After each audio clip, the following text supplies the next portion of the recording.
Hello y'all on YouTube, this is Rob with Rob's Nerdy Knives. Today I have a very special Rob's Rambling. I wanted to talk a little bit about the question that many people get is, I'd never spend that much on a knife. You know, people are like, yeah, there's no way I'd ever do that, right? Well, I used to say that. And then, you know, I bought a CRKT knife, and I remember I spent 50 bucks, and I thought that, no, $46 I think it was. I think they're like $56 now, but it was 46 back then. And then I bought a Benchmade Mini Barrage in orange at Cabela's, and it was on sale, but it was like $100. I just got blown away by the fact that I spent $100 on a knife. But I love that knife. That was the best knife to point to that point that I've owned. And it had D2 steel, which I thought was just crazy steel. It had, you know, G10, orange G10, and it was assisted. I thought it was just really, really cool. And it was a very cool knife. Got into Benchmades, and then I spent a lot of money on Benchmades and got bug outs, and eventually, you know, got my bug outs, and here I am with the Bug Out 535 4, which is the M390 with the milled aluminum textured scale. Milled aluminum textured scales. Try to say that 10 times quickly, I guess. But I said, yeah, I'd never spend that much, right? And then I remember I spent like $200, and I spent $300. I just thought I could never spend more than that. Well, then lo and behold, one day, you know, I bought the Spyderco, and this was crazy amount of money. And, you know, I thought 250 bucks for something like this, right? Well, then I got these fancy scales, and I put that on there, and I got a titanium deep pocket carry clip. And so now my knife is like $400. I thought, this is incredible. I modified it, got a $400 knife. That's insane. Well, and then I went and found a Leon Ma GSD2, and that knife is a little bit more than $400, right? So I was like, okay, that's insane. That seems like I would never spend that much. But then when I got it, I was like, oh yeah, I see why. It's really, really amazing, right? And then I got the Pena X series of the Mula, and this was in Damasteel, and I thought, wow, that's insane. I would never get a knife like that, right? Especially with that beautiful Damasteel and everything. And I did, and that was insane. So then after that, I thought, well, you know, here's the Arnaud Bernard High Mamba. I'd never spend that much, right? Of course, now it was a great exchange rate, so it was a pretty good deal, all relatively speaking, but, you know, here we are, right? And then at one point I had a Rick Hinder Jurassic, and I got the titanium scales, and that made that knife $650. And then I had Chris Reeve Umnumzon, and then I had it bead blasted, and I got a special clip for it, and then that made that knife over $500. And I thought, that's insane. I would never do that, right? You know, you say in your mind, I'd never spend that much. And then you get a McNeese Auto, which is 3.5 with the MagnaCut hollow grind steel, you know, and you know, that already gets close to the $500, but then you get this clip, this Lynch custom clip here, which makes this well over $500, right? And you're like, I'd never spend that. That's insane. And I really thought that was it. I would never do that. And then you know, people started talking to me about this Olamic custom, and I thought, no way. And man, it called me. It called me, and I did. I bought it. Of course, I'm making payments on it, but I bought it. And I couldn't be happier. So this was a great, great knife, right? So this is the most I've ever spent on a knife. And I will tell you, I never thought I would do that. Every time I said, no, there's no way, there's something that I enjoyed in those knives, the design, the quality, that just pulled me in. And I go, yeah, okay, I'll do it, right? So we have these thresholds, these limits that we put, you know, we'll say, I'd never spend this much. And then you find something you really like, you know, like, oh, this inlay red fat carbon. And then, oh, the Damasteel, that's beautiful. Yeah, I really like that. And then you get this, you know, orange peel with the space coral fat carbon inlays, and it's beautiful hand satin finish, you know, and beautiful action. You're like, oh yeah, that, you know. And then you see something like this. It's like a Chris Reeve alternative, you know, with cage ceramic ball bearings, right? Or not cage, but ceramic ball bearings, right? With this RWL 34 hand polished hollow grind. It's just gorgeous, right? Just really beautiful. And then it has this beautiful fuller that's just so cool. And then I was like, yeah, okay, I'm pulled in. I can see that. And then the McNeese, yeah, the McNeese has been one of those grill knives, and you know, I already had a ProTech that I really enjoyed. I got for an anniversary present. I love that thing. But this, oh man, this is You know, this is just a whole different level, right? Quality-wise, the steel, this is 63, 64 Rockwell hardness for the MagnaCut, which is perfect. Treated really well. Everything is comfortable in hand. It just fits, works really, really well. So you're like, yeah. And then I looked at this. You know, I love fat carbon. I've seen a lot of neat fat carbon, some good and some okay fat carbon. And then I saw this, and in the sun, this is a whole different level type of fat carbon. This literally looks like amber jewel. It looks like in the sun, in the right light, it looks like it's an amber jeweled sort of carbon fiber inlay here. I mean, it's ridiculous. And then the S90V and the beautiful finish on this is just perfect. I mean, I don't know if you can see that. You know, a lot of times when you get this finish, and you can see on this one, you can see there's a lot of lines, right, on this, and that's all right. That's machined and everything, but then you see what happens when they do like the hand work, and just a different touch altogether, right, which is really beautiful. Yeah, so and I keep saying, you know, oh, I'd never spend more than that. But truth be told, at some point, if I can afford it, you know, I wouldn't mind getting a Herman. I wouldn't mind. But you all know, for me, every one of these I carry. I may not go out and like cut weeds like I did today with my F5.5 from Urban EDC, but I wouldn't do that with this one. But I will carry it. I will use it. I will open boxes. I will open envelopes with it. Yeah, because that's, you know, I'm going to carry that knife. It's not just to be put in a box, not to be carried, you know. For some people, they collect, and that's totally cool. If you're a collector and you want to collect it and you don't want to carry it, that is your call. That is your decision, you know. And you may have had that question or that you know, statement, I'd never spend that much, and you probably blew past that pretty quick if you're a collector. I have no doubt. So people who hardcore collect for really high-end knives, you know, they'd say I'd never spend that much, but they probably can break it almost every time, right? If the circumstances are perfect for what they want. So yeah, I think it's an interesting question. I don't know about you guys. How about you? I mean, some of you may be, you know, spending over 50 bucks. That's like a big step. Or spending $100 on a knife. That's a huge step. That was for me. It was gigantic. And it took me a while before I broke that again. But then when I started seeing other quality knives, different types of steel, I remember I went from D2 to S30V. Ooh, that was, you know, really top of the line steel, which is typical of Spyderco. Now that was Benchmade S30V, which, quite truth be told, it's not going to be the same quality as Spyderco's S30V, because Spyderco's S30V, their heat treat is just ridiculous. Okay, so let's be honest. That's a much better S30V. That probably S30V is better than some other companies' S35VN or even S45VN steel. You know, you can argue with me on that one, but I suspect I know there's tests out there that's been done and that's been proven. I'm not saying it's true for everybody, but I'm just saying Spyderco does a good job. So that's a one I could really trust. But I can say that, you know, once you get ready to break that barrier, you know, what is it? What is a thing that calls you or lures you into wanting to maybe buy something new, a next level kind of knife? What is that? You know, because you may say, I'm never going to spend that much. I'm never going to do that. And you'll say, I'd never do that. You know, I mean, some guy talked about this knife. He's like, I would never spend $300 on that knife, which is fine. If you don't want to spend $300, don't spend it. That dude, if he doesn't want to spend it, he doesn't have to spend it. That is his call. He can do with his money what he wants. And that, you know, that is perfectly fine. Some people, you know, they may not even like the Spyderco, you know, smock. Some people may not like the EMP EDC relative, you know, and so that's not for them. Some people may despise Benchmade. There's not a whole lot of Benchmades I like, but I do like these because, you know, these ones right here are just, this particular Benchmade is just perfect. You know, it's been broken in, smooth, it drop shuts and everything like you would expect with a Benchmade. I do like Pena X series. I have several of them. I have the Trapper, I have the Alacran.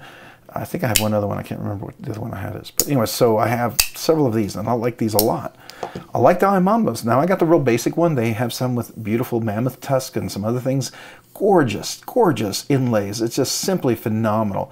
Makes it, oh, it's a little dirty here because, you know, I've got oil on there. Anyways, just simply beautiful. That puts it, you know, in the $700, $800, $900 range. You can get this really souped up and it can be worth a whole lot more. And, you know, and I keep forgetting to drop it all the way down because if you don't, it'll go back to the detent, right? So there you go. Just make sure you know where it is. Every knife is a little different, right? So, but that's kind of like what drew me in, you know, is the aesthetic, the craftsmanship, like the hidden pivot, things like that, and the gorgeous. I mean, that's just a beautiful pivot. It's not a captive pivot. They did lock one of the sides in, so it's almost captive by, I'm guessing it's like super glued, or it's that super Loctite, the 781 or whatever that one is. You know, this one has a captive pivot, but look at that design. It's a gorgeous design on that pivot. Kind of an interesting, and then the circle within the kind of rounded triangle, and then the action on this is just phenomenal, beautiful. And then if you haven't seen the Space Coral, the design on that is just kind of nutty. It's just gorgeous. All right, and so then you have over here, you know, this action on this is better than any ProTech. And I know some ProTech fans are gonna be like, oh, okay, it is. It is phenomenal. You know, McNeese does a great job. I think the guy's Jonathan McNeese, and look at this Lynch clip that they worked together with to develop. The screws are recessed, if you will, underneath this little part here that goes here, and it ramps up. So I mean, it got cut into the scale, but they didn't, so they just do it on here. So you definitely have a lot of clearance, which is really nice. And the blade is awesome. The steel is awesome. And then you know, you see some of the aesthetics on here. I remember what first got me was some guy, one of my subscribers had a Damasteel scales, or inlays, or whatever you call it, and then the blade was Damasteel, and there was zirconium up here, and it was a zirconium jeweled. It was ridiculous, simply gorgeous. And I'd always been interested in these, and I'd heard really good things about the version 2 bolster log. The action was phenomenal. I know I saw several reviews of how good it was, and I'm not disappointed. I will agree. It is phenomenal. It is really stupendous. It's a whole different level of action and smoothness and quality. If you look at all the details on this, there's just so many little details that are done so well. And that's, you know, that's what you get with a semi-custom or mid-tech or whatever you want to call it. I know some people feel custom is all handmade. There's no machining whatsoever. I don't know if I agree with that, because I look at the Hermans and the Koenigs and some of the other ones, you know, the FSB, Brown knives, and some of the other folks, they use some phenomenal stuff, and they do machining, but to me, that's custom stuff. Even McNeese. Now, these are hand ground, and you can tell that because even on here, it's not perfectly, let's get this over here, it's not perfectly ground on both sides because it's hand done, but I'm okay with that. There's just a beautiful sense of that hand touch that's done to this. That, to me, I'm okay with that.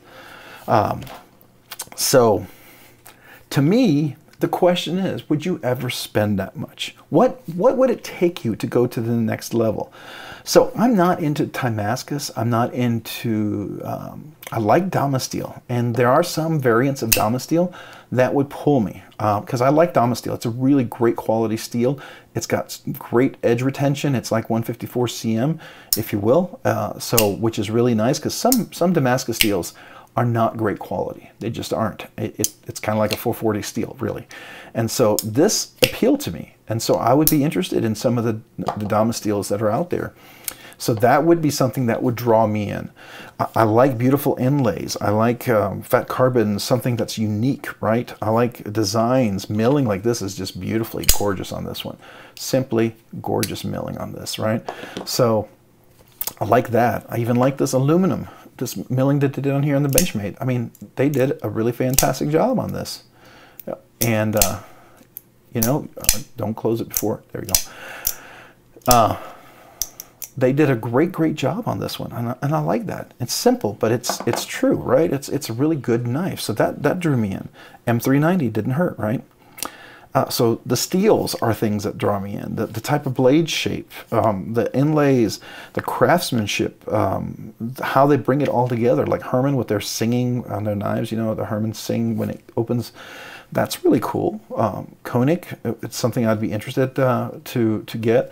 There's several other like semi-custom knives out there I'd be interested in, but the problem with a lot of those knives, they're hard to get a hold of. That's why Olamic Customs is kind of nice to me. You know, they make some production runs, they sell to vendors, and then the vendors actually sell them, and you can buy these. Now they're pre-configured. If you work with them directly, you can customize everything on this.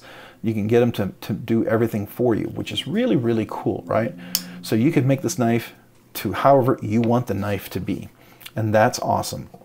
So So for me, you know, those are the things, like some of the designers that they would draw me in, right? There's a few knives that I got drawn into, and I was very disappointed. You know, I want to support manufacturers as best I can, but the knife has to function for me, and it has to be usable. It has to be a carry.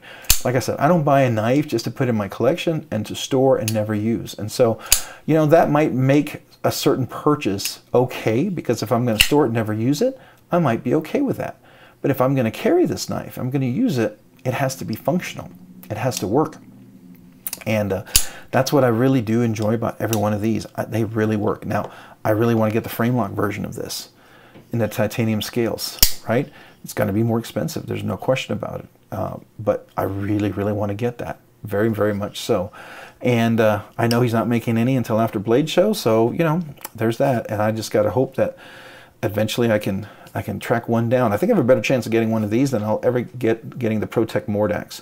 You know, that would be something that I wanted for a long time. I officially took it off my list.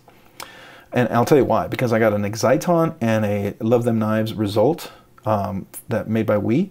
Both of those button lock actions are ridiculous. I love them. They're amazing. And quite frankly, from the Mordax drop that I had to the WE Knives Exciton, I would say the Exciton is a better knife. It just is a better knife. I know some of you guys are going to be like, oh, you can't say that about ProTech. I'm sorry. That's my experience. Now, unless the ProTech in the MagnaCut, the new version, is just radically different than the original ProTech drop, I'm okay not getting a Mordax anymore. So that one kind of dropped off my list, you know. There are other, I wish ProTech would make more manual knives, because I think they do a great job, and I think they could really do some cool things. Like, I love the Malibu. I've had 2 Malibus. I sold them both. I thought I would get the one with the texture and it'd be better, but it just, the shape of it, it digs into my hand and it's uncomfortable for any sort of extended period of time. This is the reason why I don't get the Giant Mouse. Most of the Giant Mouse have a little a lanyard kind of a loophole back here, and it's very sharp edged corner, and that digs into my hand. Excuse me. And every time I would get one of those knives, I had a Sonoma. It got so uncomfortable. I think I had one other one. I can't remember what it was, but they were just uncomfortable. And I said, no, I'm not doing that. I'm not getting a knife and trying to make it work. If it doesn't work, it doesn't work, right? That's why I really love this Relative.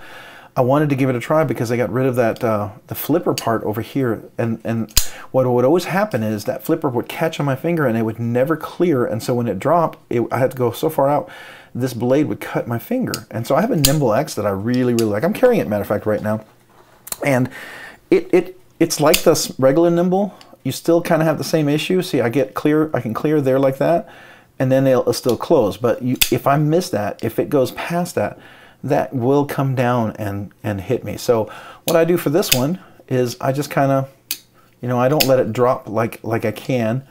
I can't do it like this. This I can close my eyes and just let it drop. I'll know it catch there every time, so there's no worries. And I like that. And you can flip it and all sorts of stuff. I tuned it so the front flipper works really nicely, because with the front flipper you want it not super tight. And it had a beautiful reverse flick detent. I didn't hate it. I loved it. It was nice and solid and poppy, but it just made the front flipper not as nice. And I wanted the front flipper to be nice. It's not as nice as it could be, but it's better. And this is not as weak as this could be. It's kind of like it took a little off of it, but it still has a nice, I can still get a nice pop out of there. I can still get a nice flick, and even left-handed, still beautiful. So to me, those are important things. The little, how the feels on the back of the knife, you know, like this. If it's going to be sharp here and it's digging in, and I get a knife like this and it digs in and it's not comfortable, you know, it's going to be out. It's not going to work for me, right? I don't like that. I don't like that, and that's why even the Benchmade with being rounded there works really well. It may seem like a small thing with the size and shape of my hand. That eliminates some knives for me that maybe other people love and don't have a problem with if your hand's a little, because I've got medium, large hands. They are large widthwise, and so they, you know, this part, they're meaty fingers, right? But they're medium lengthwise. They're not long fingers, they're short. And that kind of changes some knives and some shopping for me, and what I like and what I don't like. And I love to fidget with my knives. I've got to be able to enjoy fidgeting. If I can't do this, to me, then the knife is not something I want to carry. You know, you can call it expensive fidget toys. You can call it whatever you want. But it's a tool that I use and carry, but I also like to fidget with. And I want to be able to enjoy the action and everything that works on here. For that to happen, it's got to work. And so, you know, I'd never spend that much. Well, I will. I'd spend that much if I can get some of this beautiful Damasteel in action, you know. I don't know if I'd ever go for the Timascus. I do like, you know, I did some fire anodized on my Exciton and my Makani, which were Wii knives, which is pseudo Timascus sort of, right? And if it's in small little batches, I'm okay with that. Just like I don't want a ton of Damasteel knives, but I don't mind carrying this knife. And I actually carry this knife regularly. I like to carry this knife. I just have so many other options in my collection right now that some of these knives don't get as much rotation as I would like them to get. And there are a few that I definitely gravitate toward that I really, really enjoy. Like this one, I stopped carrying for a while, but then I picked it up. And boy, I really, really, really, really like this knife. And when I carry it, I could just keep carrying it, right? Same thing with this. There's a couple times I almost wanted to sell my Spyderco Smock. And then I carry it. And then I'm like, I don't know. I think I want to keep this.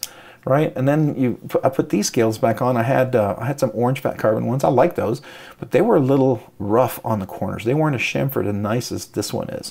And so this one's nice and chamfered. It's much more comfortable to carry. It's got a little contour shape to it, so I really enjoy that. Can definitely choke up and carry that, and the action is just beautiful, right? So I like that. Now, honestly, if I'd ever found like a 3V or something, would I be interested in, you know, maybe getting that one? Yeah, maybe. And then I'd sell the 30V? Probably. But I like this. And I also had some red screws. I thought that would be really cool, and it was kind of cool for a while, but then I wanted to go back to something that was more, you know, was clean or cleaner.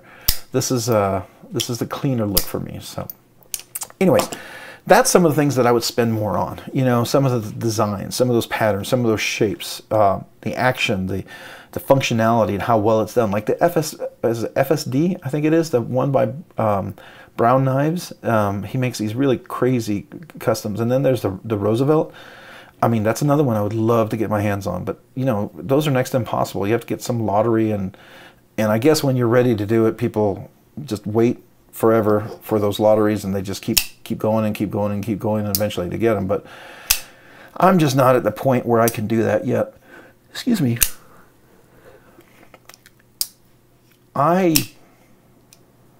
You know, maybe at some point, I don't know, but the Roosevelt, the Koenig, the Herman, all those are still just, that is something where I would probably say I'd never spend that much money on a knife right now.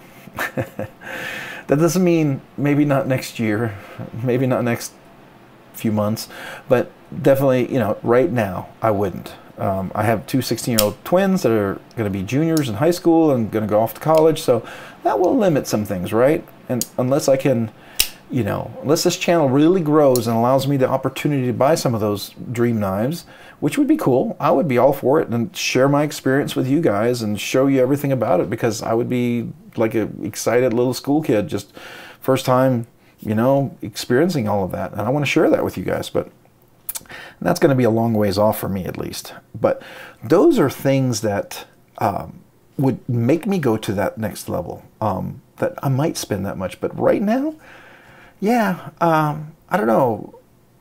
There's some things you know, family things that cause me not to spend that much, but at some point I think I would like to.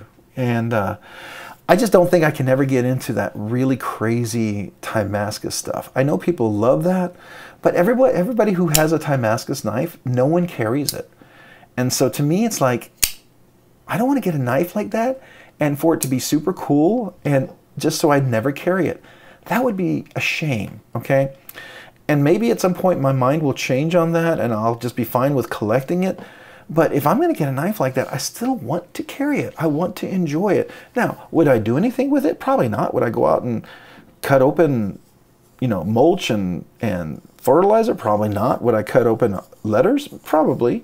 You know, I want to be able to do that. And I think that's, for me, that would be reasonable, at least for the way I like to enjoy my knives. It may not be for you, and you might think that's insane, or you may never even want to spend that much, and that's fine, you know. But what is it that you would what is it that you're saying I'd never spend that much on? But then you start looking and you're like, well, maybe. What are some of those things for you? What happened that made you change your mind?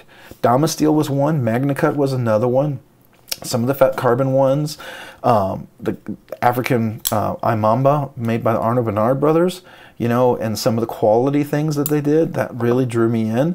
I saw some fantastic reviews. You know, Leon Ma with the Space Coral, you know, and hand satin finish, you know, Riot made, beautifully knife, one of the top tier ones for sure.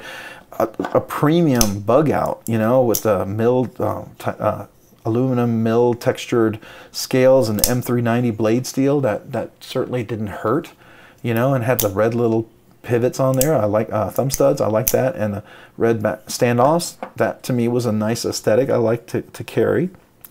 You know, red Phat Carbon, I always love red Phat Carbon. It's one of my favorites, right? Arctic Storm I like a lot, but red Phat Carbon, those two are right there. And then MagnaCut, you know, and everything I read about this, and the ergos were just phenomenal. And I actually handled the frame lock version, and that's why I really knew that I felt like, well, the auto's got to be good, right? So that drew me in. And then everything I heard about Olamic, and I wondered, could it be true? And you know, the thing is, everything I heard about Olamic, yeah, it was all true. It was that good and better. I mean, the jimping on this is the most comfortable, but the most functional jimping I've ever seen. The action on this, I've had to tune nothing. This is ridiculously tuned. You can do the front flip, you know, you can do like that. The reverse flick is just phenomenal. The action on this knife is gorgeous, gets better and better. The I don't know what you call this, sandblasted. I don't know if it's sandblasted or what, but it's beautifully finished, well bronzed, anodized screws and everything. Now, granted, these are T6s. It's a little disappointing, right? You would think, but they look really quality, and I believe they have lifetime warranty. So if I ever had an issue, like if I had to take it apart to clean it a little bit, I'm sure that would be all considered. That would be, you know, covered as far as that. But and then the Phat Carbon is the best Phat Carbon I have ever seen on a knife, ever. And it almost looks like, if you look at it from one angle, you think there's voids, but there's no voids. There's no voids. It is perfectly sealed. And that's what makes this, you know, copper infused Phat Carbon looks like amber. It just, and then the finish on the blade is the best, some of the best finish I've seen on a blade, next to the Leon Ma hand rub satin finish and the Imamba RWL 34. Those are ridiculous. Now, that's as far as quality, polish, and everything, and the hand rub. This is MagnaCut. This is meant to be a user. This guy's a former Marine. He makes these knives to be used. They're expensive, but they will be users and last, and you can really beat the heck out of these guys. So, you know, that's a purpose-built knife, right? Again, and then you have the ex-Pena, Enrique Pena, and his designs. Just simply gorgeous, you know, just very functional. I love, love, love his stuff. Just really, really, really great. And the action is phenomenal. Then you got the Spydercos, right? But even there, look at their finish. I mean, it's great, it's phenomenal, but this is just a whole different level of finish. I don't know, you know, I don't know if you can see that. It's just, this is great. It's ridiculously great economical finish. But this, let me see if I can clean it off just to make sure you can enjoy the beauty of that. The finish on here is just superb. It is just, it's a whole different level. So anyways, that's kind of my rambling. That's kind of, I would love to hear from you guys. Comment down below. You know, what are the things that you know, you said I'd never spend that much on a knife. What made you break that barrier? What's making you consider breaking that barrier? And then maybe there's a barrier you'll never break. Why? And tell me why. I'd love to hear that. I'd love to, I'd also love to hear your journey of did you break barriers like I have? You know, and have you passed my barrier that I'm at right now, and what brought you to the next barrier, if you will? I know there's a few of you guys out there who are at the next barrier, and you kind of, a couple of you guys urged me to break this one, which I never thought I would, but I did, and you know, I don't regret it.